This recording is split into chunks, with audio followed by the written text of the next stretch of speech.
اعوذ باللہ من الشیطان الرجیم، بسم اللہ الرحمن الرحیم۔ حضرت تمیم داری رضی اللہ تعالی عنہ بیان کرتے ہیں کہ ہم حضور نبی کریم صلی اللہ علیہ وآلہ وسلم کی بارگاہ اقدس میں حاضر تھے کہ ایک اونٹ بھاگتا ہوا آیا اور حضور نبی اکرم صلی اللہ علیہ وآلہ وسلم کے سر انور کے پاس آ کر کھڑا ہو گیا، جیسے کان میں کوئی بات کہہ رہا ہو۔ آپ صلی اللہ علیہ وآلہ وسلم نے فرمایا کہ اے اونٹ، پرسکون ہو جا، اگر تو سچا ہے تو تیرا سچ تجھے فائدہ دے گا، اور اگر تو جھوٹا ہے تو تجھے اس جھوٹ کی سزا ملے گی۔ بے شک جو ہماری پناہ میں آ جاتا ہے اللہ تعالیٰ بھی اسے امان دے دیتا ہے، اور ہمارے دامن میں پناہ لینے والا کبھی نامراد نہیں ہوتا۔ ہم نے عرض کیا کہ یا رسول اللہ صلی اللہ علیہ وآلہ وسلم، یہ اونٹ کیا کہتا ہے؟ آپ صلی اللہ علیہ وآلہ وسلم نے فرمایا کہ اس اونٹ کے مالکوں نے اسے ذبح کر کے اس کا گوشت کھانے کا ارادہ کر لیا تھا، سو یہ ان کے پاس سے بھاگ آیا ہے اور اس نے تمہارے نبی سے مدد مانگی ہے۔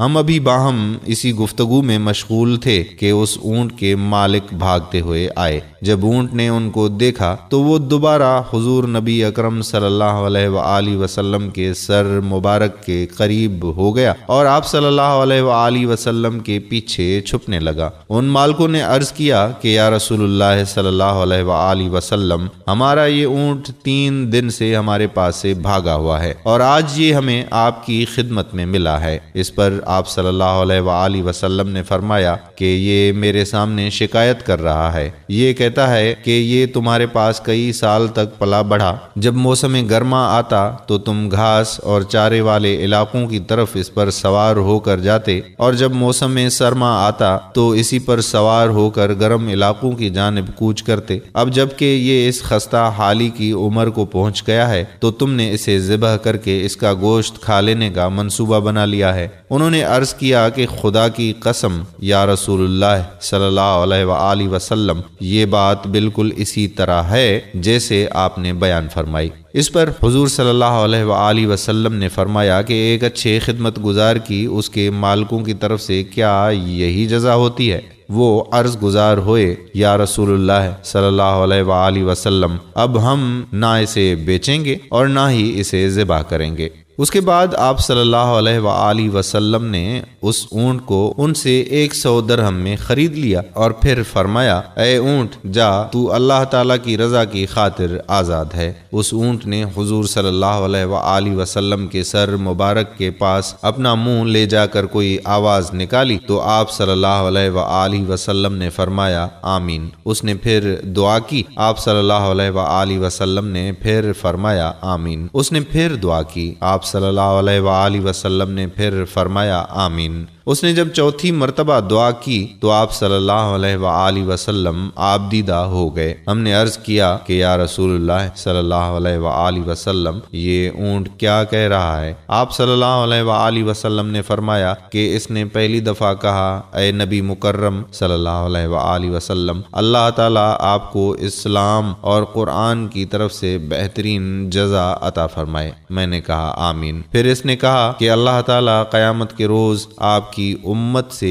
اسی طرح خوف کو دور فرمائے جس طرح آپ نے مجھ سے خوف کو دور فرمایا ہے۔ میں نے کہا آمین۔ پھر اس نے دعا کی کہ اللہ تعالیٰ دشمنوں سے آپ کی امت کے خون کو اسی طرح محفوظ رکھے جس طرح آپ نے میرا خون محفوظ فرمایا۔ اس پر بھی میں نے کہا آمین۔ پھر اس نے کہا کہ اللہ تعالیٰ ان کے درمیان جنگ و جدال پیدا نہ ہونے دے۔ یہ سن کر مجھے رونا آ گیا، کیونکہ یہی دعائیں میں نے بھی اپنے رب سے مانگی تھیں، تو اس نے پہلی 3 تو قبول فرما لی لیکن اس آخری دعا سے منع فرما دیا۔ جبرائیل علیہ السلام نے مجھے اللہ تعالیٰ کی طرف سے خبر دی ہے کہ میری یہ امت آپس میں تلوار زنی سے فنا ہوگی، جو کچھ ہونے والا ہے قلم اسے لکھ چکا ہے۔ آج ہم دیکھ رہے ہیں کہ مسلمان اس طرح ایک دوسرے کے خون کے پیاسے ہیں، ایک دوسرے کے جانی دشمن بنے ہوئے ہیں۔ کوئی کافر بھی مسلمان کا اتنا دشمن نہیں، مسلمان کا ہے۔ ہمیں چاہیے کہ ہم اللہ کی رسی کو مضبوطی سے تھام لیں، فرقہ واریت کو ختم کر لیں، آپس میں بھائی بھائی بن جائیں اور ایک امت بن جائیں۔ اللہ تعالیٰ ہمیں گناہوں سے بچنے اور نیک اعمال کرنے کی توفیق عطا فرمائے۔ آمین ثم آمین یا رب العالمین۔ میرے پیارے دوستو، امید کرتے ہیں کہ ہماری آج کی یہ ویڈیو آپ کو ضرور پسند آئی ہوگی۔ پسندیدگی کا سب سے بہترین اظہار یہ ہے کہ آپ اس ویڈیو کو لائک کریں، ویڈیو کو شیئر کریں اور نیچے دیے گئے کمنٹ باکس میں اپنے کمنٹس تحریر کریں۔ جزاک اللہ خیرہ۔ السلام علیکم ورحمۃ اللہ وبرکاتہ۔